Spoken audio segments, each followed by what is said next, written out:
Skábraut og fleygar. Eitt af lögmálum eðlisfræðinnar að þótt hægt sé að auðvelda sér vinnu á margan hátt með réttum tækjum og tólum, þá þarf vinnan samt sem áður að fara fram. Það kostar til dæmis heilmikla vinnu að lyfta þungu grjóti 2 metra upp í loftið. Það væri miklu auðveldara að rúlla grjótinu hægt og rólega upp skábraut þar til hæðis yfir jörðu næði 2 metrum, en vinnan sem færi fram væri samt ekki minni. Það kostar nákvæmlega jafnmikla vinnu að rúlla grjóti upp aflíðandi halla í 2 metra hæð eins og það kostar að lyfta því beint upp.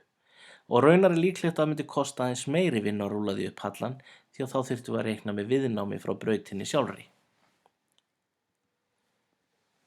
Hér er raunar á ferðinni einföld þumalputtaregla. Ef skábraut skilaði hlut í sömu hæð en þannig að vegalengdin sé 100-föld, þá verður verkið 100 sinnum auðveldara.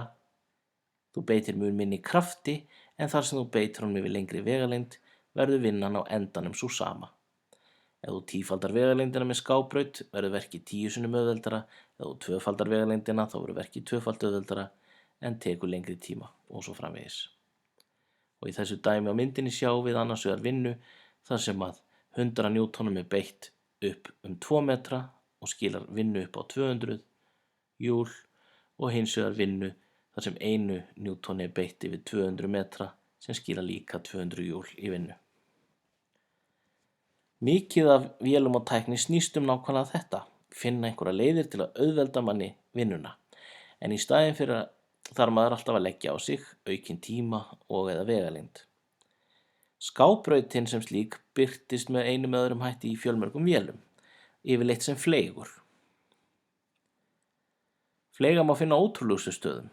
Það má nefna í lyklum, flestum skurðtækjum, hnífum, skærum, naglaklippum, öxum, dósaopnurum og rakvílum. Plógur er fleygur, það er fleygur í rennilás og það má reynda að telja lengi enn. Fleygur hefur enda 2-falt notagildi. Lögunars tryggir ekki aðeins að hægt sé að smeygja sér undir eða í gegnum aðra hluti, heldur hægt að gera það með tiltölulega lítilli kraftbeitingu vegna skábrautarinnar. Með því að nota fleyg til að skera til dæmis er hægt að nýta kraft gríðara vel, því nær allur krafturinn lendir á agnarlitlu svæði. Jafnvel tiltölulega lítill kraftur getur haft mikil áhrif ef hægt er að smækka svæðið sem honum er beitt á svona mikið. Þá auðveldar fleyglögunin manni að lyfta hlutum ef rétt er farið að.